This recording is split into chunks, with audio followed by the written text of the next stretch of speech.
Everything going down, let's sing it. Everyone going down, let's sing it. The whole world going down, let's sing it. Going down, going down, down, down, let's sing it. Everyone going down, let's sing it. The whole world going down, let's sing it. Going down, going. Everything just upside down. Oh, everything just getting bad. Oh, everything just upside down. Everything just getting worse. Everything just going down. Everything going down, let's see it. Everyone going down, let's see it. Going down, let's see it. Going down, let's see it. Everyone going down, let's sing it. The whole world going down, let's sing it. Going down, let's sing it. Everyone going down, let's sing it. The whole world going down, let's sing it. Going down, but you do private chats. Private chats. Everyone going down, let's sing it. The whole world going down, let's sing it. Going down, let's going.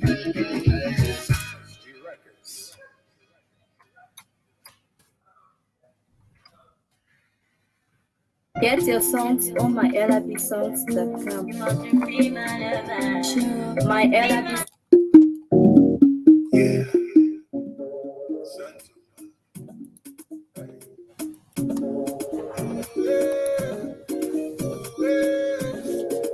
Mentally no calling man. Jay-Z, yeah, good evening. I'll be licensed in Seattle. It's great. How you doing? You know what? You're not looking for the man who riding solo. But you see, she beautiful, nothing compatible. When she smile like medical, 2, 3, 1, her miracle. She wanna be with banker, she wanna drive a Wrangler, she wanna go to London, party and get drunk. She said life is too short, she just wanna win. She don't wanna struggle, no. She said she wanna be popular. Now you see her popping bottles. She said she wanna be popular.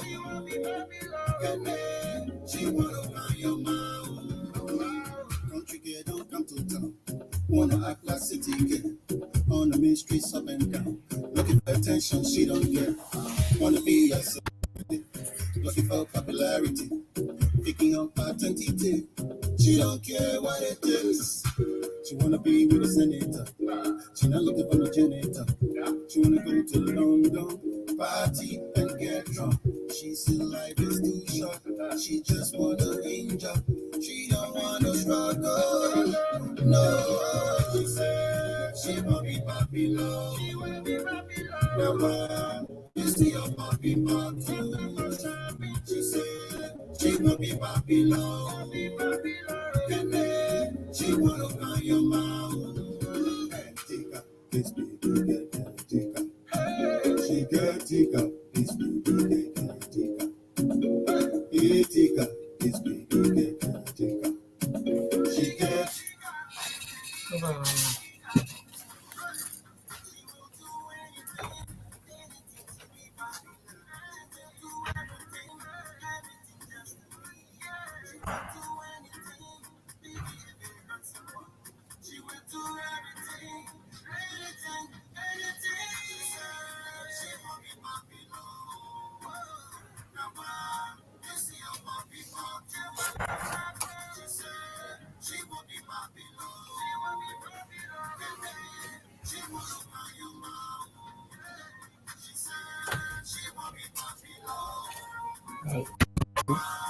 Hoje já caminhou. Eu enjoo 7 minutes.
Okay.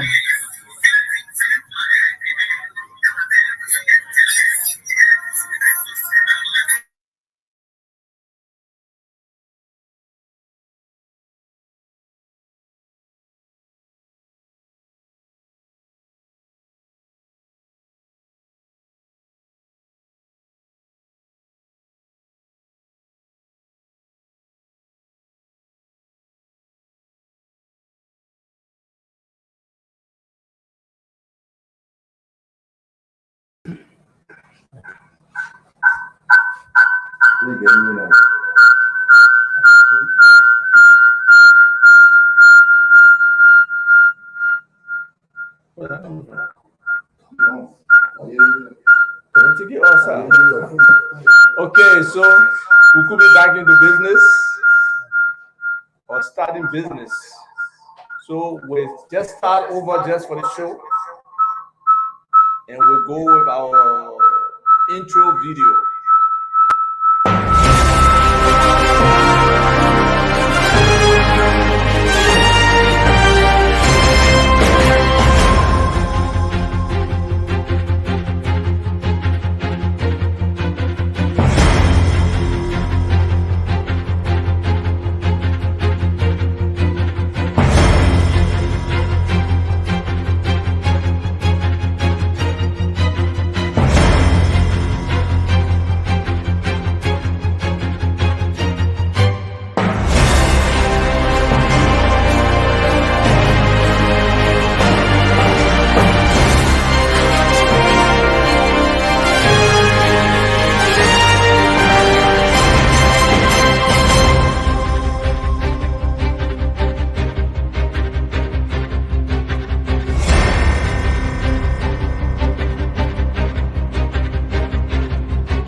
Okay, so we could be in business now, it seems like. Elijah, are you there? Can you hear me? Live right now in Liberia. Welcome to Truth 96.1. This is the biggest right now in Liberia and live. So thank you very much for joining us this.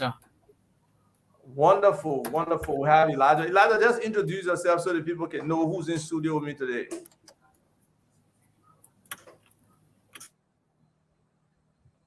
Elijah, you hearing me? We got to get this right, Elijah.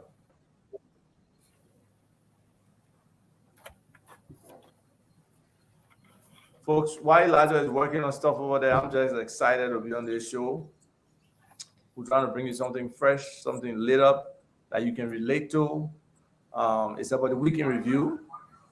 Being able to bring the news to you, being able to bring some of the newsmakers to you as well, and then those who analyze the news as well, and subject matter experts who will know some things that we don't know, from a superficial level. That's where we are, and those experts will come in with in-depth knowledge, in-depth exposure, in-depth experience, and try to share, what they know with us, how they think we should do things the right way, everything like that. So, I'm really excited to be here, to be able to start this. This is like a preview of what to expect. Luckily, we're trying to work out all these technical difficulties and some of the logistic stuff around this show. So today we have Elijah Zizi. Elijah, are you listening? Are you there? Yeah, you live, you live. Live, Wonderful, all wonderful. right. So we just want to tell the listeners, starting off, this is gonna be from 6 to 7. As you know, the Truth News comes on at 7 p.m. Right, Of from course. 7 to 7:15. And there's a potential next week or later for us to be able to move on and continue the show after the news. But that's a discussion that's still, up for grabs. So Elijah, let's try to get to the news and tell people from your perspective what you think the hot items in the news are this week. Ava, Ava, Ava, can you hear me?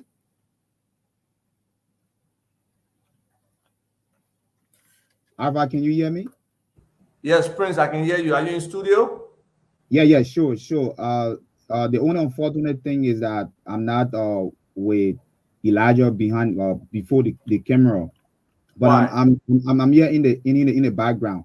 He's in studio A and I'm seated in studio B. Okay. So you don't have a computer before you? Is that the reason? Sure, sure. I do not have a computer before me. I believe you can use your phone and project, but these are some of the technical difficulties. It's lucky for us. This is the first show. We'll work this out and be able to resolve all of these things for our listening audience to be able to really, especially our viewing audience, to be able to capture what's going on. But for now, you can definitely participate. We got Elijah, we have you, and the voice in the background, folks, that's Prince Gonkwe. Prince Prince, Alvin Gong. Prince Alvin Gonkwe. Sure, So, sure. Alvin, you know the work you do. So, give us a little intro about yourself, and then tell us what you think is the hottest news item for the week. All right, so Ava, let me say thanks for the opportunity to sit with you on this show that has so much prospect. By the way, I'm Prince Alvin Gonkwe. I'm one of the 6 interns working in the office of the chief of staff to Mr. Alexander Benedict Cummings. Uh, I'm a resident of Painesville, uh, and I've been a resident of Painesville from 1996 up to current. So it's a wonderful pleasure to be sitting on the show with you, and we look forward to having a very decent conversation. So as someone who caters to the issue of the news, particularly from the papers of from this week, from the beginning of this week to current, the story of Mr. Alexander Benedict Cummings has been something that's been trending in almost all of the local newspapers. And am I still alive? And the issue of Mr. Cummings court proceeding is something that has captured the entire newsstand. And I think quite recently, about two days ago, there was Mr. Cummings was due to appear in court, and we had supporters of Mr. Cummings, gathering at the Temple of Justice. And unfortunately, there was police clamp down on those who gather, and I think that was something that captured the news as well. And Mr. Cummings, the Alternative National Congress and the Liberty Party issue a press statement condemning the action of the Liberia National Police to fire tear gas at a peaceful protester. And as a matter of fact, we all know that the those who gather at the Temple of Justice, they gather there in a very peaceful mood, up to the point where they were tear gas, and the news described their tear gassing as unprovoked because we all know, particularly the CDC-led government before coming to state power, we all witnessed CDC having numerous of protests, all right, ranging from the infamous time where the folks from CDC, had casket, and they had casket on their heads, and they paraded the street, calling the attention of national government. But I think one thing we should all be aware of is that the issue of gathering peacefully is something that is encouraged by the country's constitution. And I think in no way those who gather at the Temple of Justice about a day or two ago violated any law. So like I said, the guys gather, and their gathering was very peaceful. Unfortunately, they had the situation with the police. So another thing that trended, in fact, it actually happened yesterday, and all of the newspapers carried that story in different explanation, was the issue that took place at New Crew Town, where 30, 20, I think 29, sorry, 29 citizens were killed during the crusade being hosted by Pastor Abraham Krumah. And we learned that the police is currently carrying on our investigation. As a matter of fact, Mr. Cummings visited families who lost their loved ones in that circumstances. So we are basically having two issues that was trending this week. That was the incident from yesterday, and also the court proceeding with Mr. Cummings, where Mr. Ben Ayuri and the ALP, pressed charges against Mr. Cummings when he assembled, when he went out of court. Peaceful citizens assembled in solidarity, and they were tear gassed by the police. So Right. Ava, that's the training story from this week. Right. So those two news stories got like the highest polls, and we'll get to them and discuss them a little bit more in depth. But we also got to touch on some of the other stories that occurred during the week, because this is a weekend review, not only the hottest news items. We had one person declaring their presidential candidacy, and that was Nat Barnes. Nat Barnes, Barnes also, right, a former ambassador to the United States. I believe he was a former minister of finance under the Taylor government as well. Very articulate gentleman, somebody who I know personally. He definitely has the ambition, but a lot of people don't believe that he has the political gravitas to be a serious contender.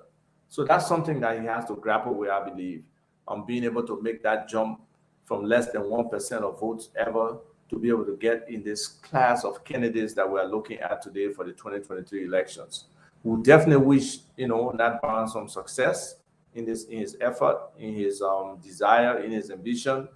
But just personally, and even talking to some of our common friends, we don't see how he can make that jump. So I don't know, Prince or Elijah, if you guys have heard about Nat Barnes before, and then just 1 minute thoughts on where you think he's going with his, declaration of his candidacy.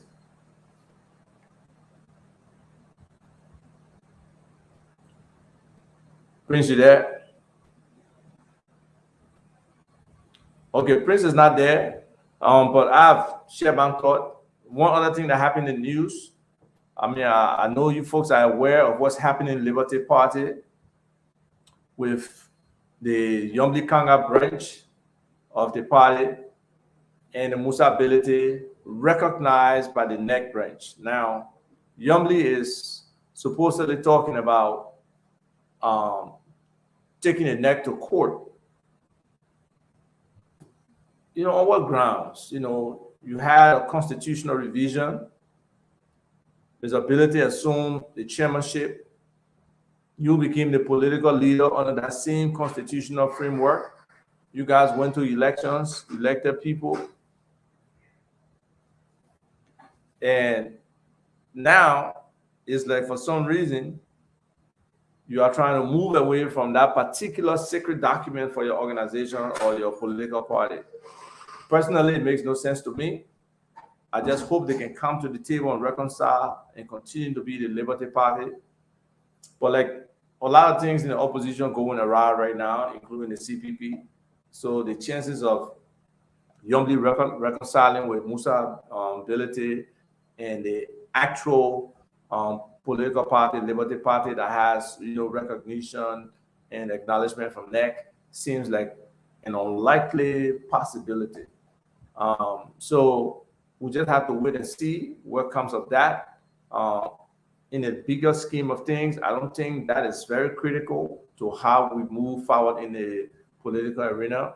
Yes, I believe Yombly and Dillon, who are the key components of that faction, do have some supporters, but I don't think they are significant enough to move the political needle one way or the other. So at some point, they may have to find a home that's more conducive for them.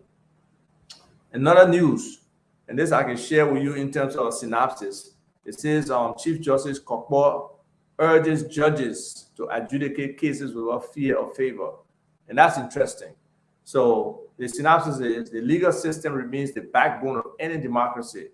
Recently, the Chief Justice of the Republic of Liberia, Francis S. Kokbo, has urged judges across the country to adjudicate without fear or favor for peace and development in Liberia.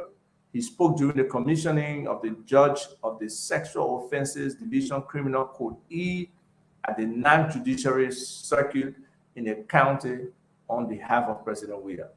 So that's interesting for the Chief Justice to be asking the local judges, the magisterial judges, the circuit court judges to adjudicate without fear or favor. That should be a standard. Unfortunately, we don't really see that in our judicial system. Even the whole process sometimes is so flawed. We really, really do need reform. And hopefully that reform can come about sooner rather than later. Hopefully these judges can realize the level of responsibility that's entrusted to them to adjudicate these cases, to make critical decisions in the lives of people, and to be able to uphold justice that the common man, the common Liberian, today in Liberia, the common person does not feel in any way that they can get due justice. And that is so bad for a country where people feel they cannot get the right thing going for them. So we have to work on changing that mindset where the judiciary is a feared pillar of government, where people feel they can't go there and get the right thing. The public defense system is not like what it should be. The justice can be bought easily or politicized. And there are so many examples that are politicization of the justice system. And we need to push, to advocate, to work towards that, where things can change and it can be the best for the typical regular person as we move towards this democracy, this real democracy that we want in Liberia, where institutions of integrity can operate independently, where each branch of government can operate independently, and we can still have some synergy around governance, around how we run the country. So it's very important that each participant plays their role in a very positive way. So we really hope that what Justice Copper is saying will happen, because it's necessary for people to feel they are getting justice. There are a lot of issues that are frustrating the regular man, the common man today, and we just hope that something like this can continue. So one other thing in the news, I know it was on Sunday, but hey, Nima County won the county meet. I do have a little bit of Gio blood in me. I can trace it. Don't ask me how. But my father did. And if you don't know, my younger brother Madison, one of his he one of those people who have two middle names, Madison Dan, Dahn. So that's his Nima name. So we got that blood connection with Nima, and we just are excited that Nima was able to win the county meet. I was at the game and saw the level of play, and it's really important that we develop sports in Liberia. We are very talented people. We have the ability to develop, skills. We are fast learners. It's just about developing a system that can impact and make a difference for our people. So hopefully we'll continue on this trend. It will not just be 1 month of enjoyment of sports, but we can move away from the international game. I know there's gambling behind it that undergirds it and causes so much attraction to the international game that nearly every Liberian follows it. But we need to put effort, we need to put time, we need to be committed, we need to put resources into our local game. Let our young people be able to develop and get to where, their full potential can take them. And we do our best. We are trying now on the basketball side, we are trying on the soccer side. And if more people can put their hands together around these young athletes and help to develop them, help to expose them, help to find opportunities for them, help to contribute to different soccer academies or basketball organizations, it will really help. But we'll bring those things to you as we move along, because it's just important for us to reveal the true underbelly of our country and how things are, occurring, how they are obtaining, and how you, as a watcher, as a patriotic Liberian, as a nationalist, can contribute to some of these individual efforts and be able to make a difference for our people. So we have like 14 minutes to the news. So we need to touch on those two major things that happened this week. Let's start with the stampede. So my understanding, I could be wrong, but my understanding is that at the end of the crusade with, Reverend Pastor Abraham Krumah, current win. And apparently this was an opportunity for the quote unquote Zogos. I don't like to use that word, but the reality is that's how they are referenced. So it was an opportunity, for them to do what they do. And that is take advantage of unprotected people and victimize them, take their property. But this effort turned, to steal or to do whatever they wanted to do, turned into a stampede where people lost their lives. And, yesterday, President Weah went and visited the hospital. I don't know which other big time person went there yesterday, but today, Mr. Alexander Cummings went to visit the hospital. He also went and visited about 3 of the victims. People who lost. One was a 4-year-old little boy parent. Another was a woman's, whose daughter was killed in the situation. So about 29 persons, it could be probably more, I don't know, but about 29 persons lost their lives. He was at Redemption, and he went, into the ward and visited, with some of the patients and stuff like that, just giving that reassurance.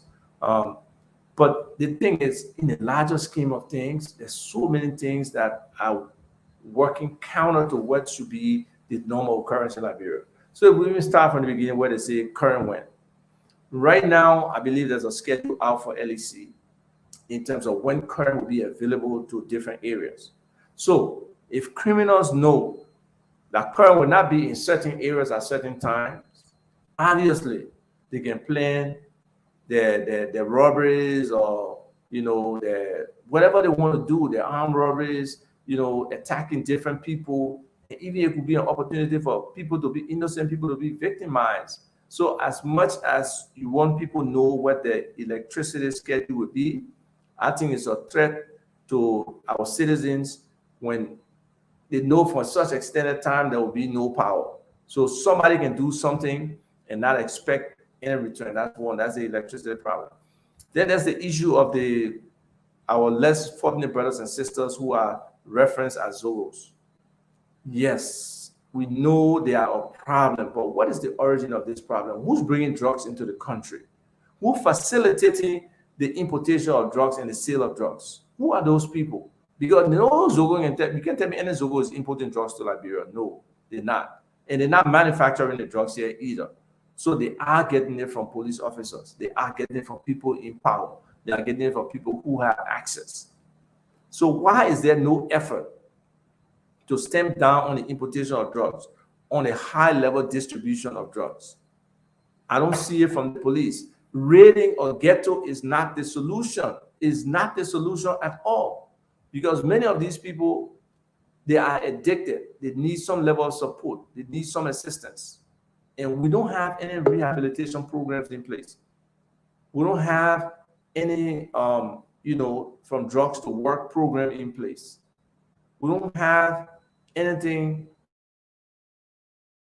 of some kind of social service, whether it's feeding, whether it's, and don't get me wrong, some of these guys, they are very intelligent, very intellectual. It's just that drug addiction is a disease. We may term it as this and that, but at the end of the day, it's a disease. I was out in the street last night with some Zogos on in the Dubo Road area, and these guys, they want help. They want a difference in their lives. But it's about government stepping up. It's about some of us in the private sector, some of us in the political realm, being able to come together and see how we can do something that can change the lives of these people. Create programs from, some kind of just showing them some personal love, some kind of intake into some kind of rehabilitation facility, trying to detox them or put them through certain programs and rigors that will allow them to get this stuff out of the system, and then kind of refresh them for those who already have some kind of trade, or for those who don't, be able to train them in a certain direction that they will be able to have something. Because the general thing is, why should I be a non-Zogo scrap man, ain't got nothing, but where I can do this and still be able to get something? So they believe that what they do is expedient, and we know it's not.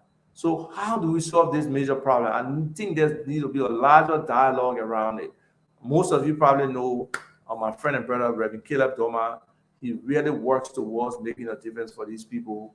We are part of an organization called Zogos We Care. He's always in the ghettos. He's a reverend as well. So he does, religious services. We take in, medical care to these people. We take food to them sometimes. On major holidays and stuff, we try to find gifts for them.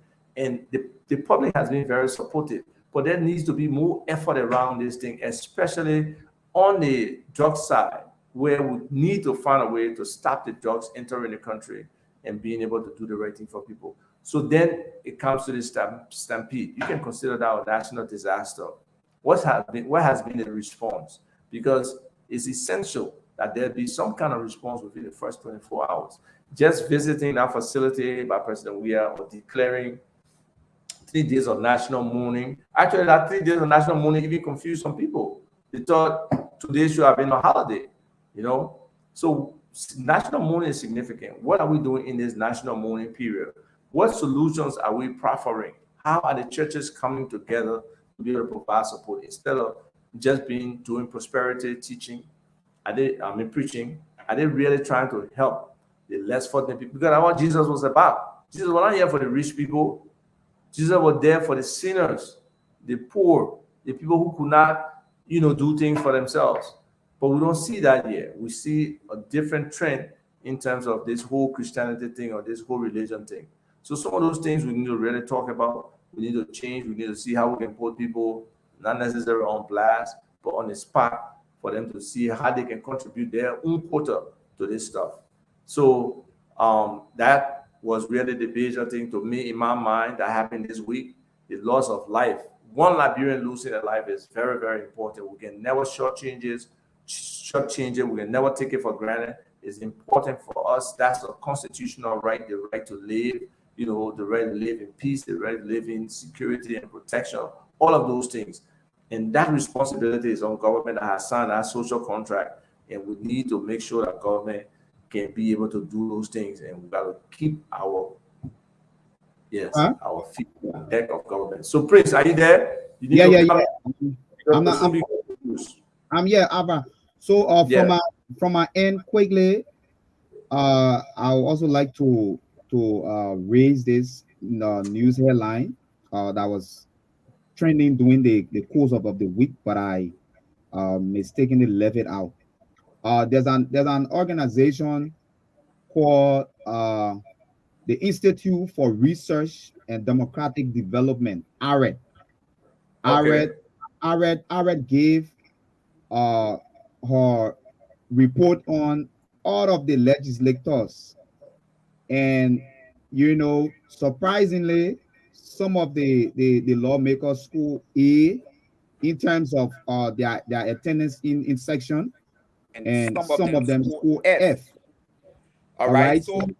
So Representative Larry Yankee from it score A, and Aret told us in a report that there was a total of 47 plenary sections, and out of the 47 plenary section, those lawmakers that missed more than half of that number were graded F in terms of their attendance.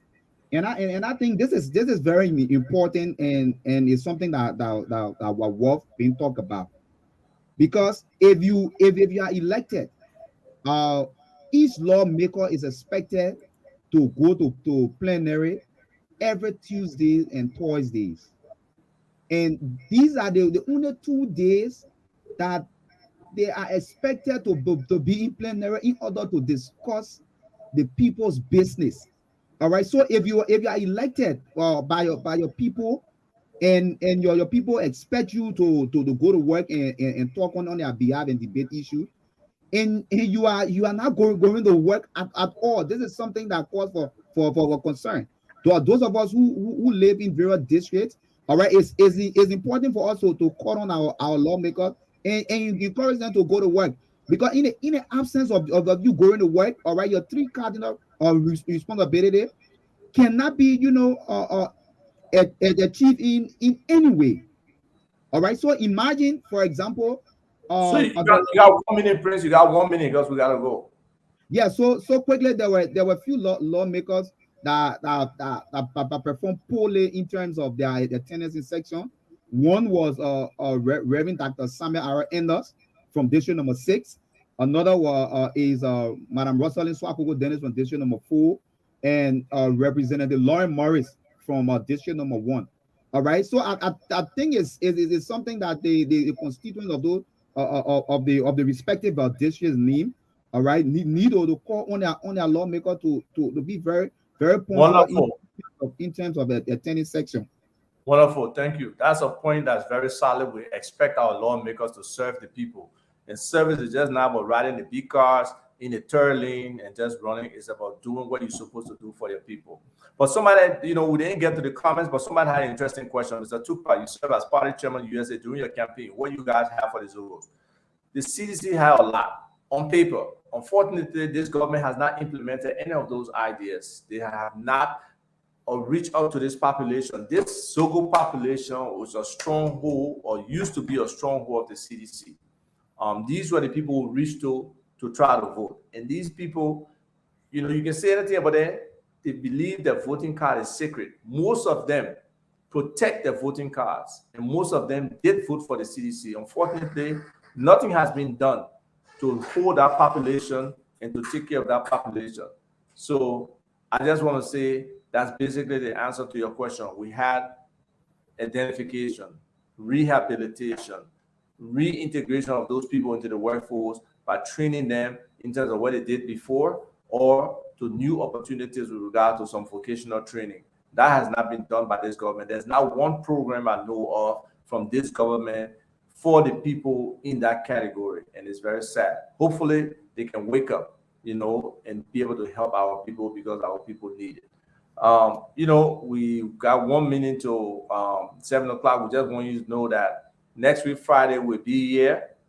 We believe this show will be very interesting, very informative, really hard-hitting, and getting the trending issues, as well as being able to profile Liberia in a certain way where you can relate, you can understand. Thank you for watching this first, edition of the show. It's not really the first edition. This is just a preview of the show.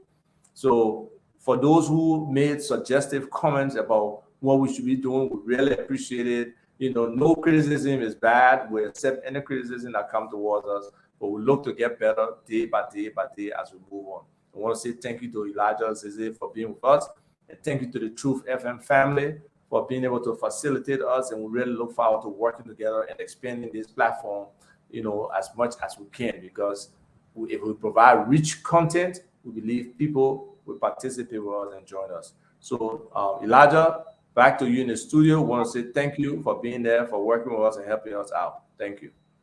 Thank you. All right. Good night, people. Listening to weekend review. So I can join weekend review next Saturday beginning 6 up to 7 o'clock, at which time it's gonna be live on your radio. So join next Saturday, same time, same station. Up there is the news. Prince Avin Gongwet was here. So let's go for the news on this radio.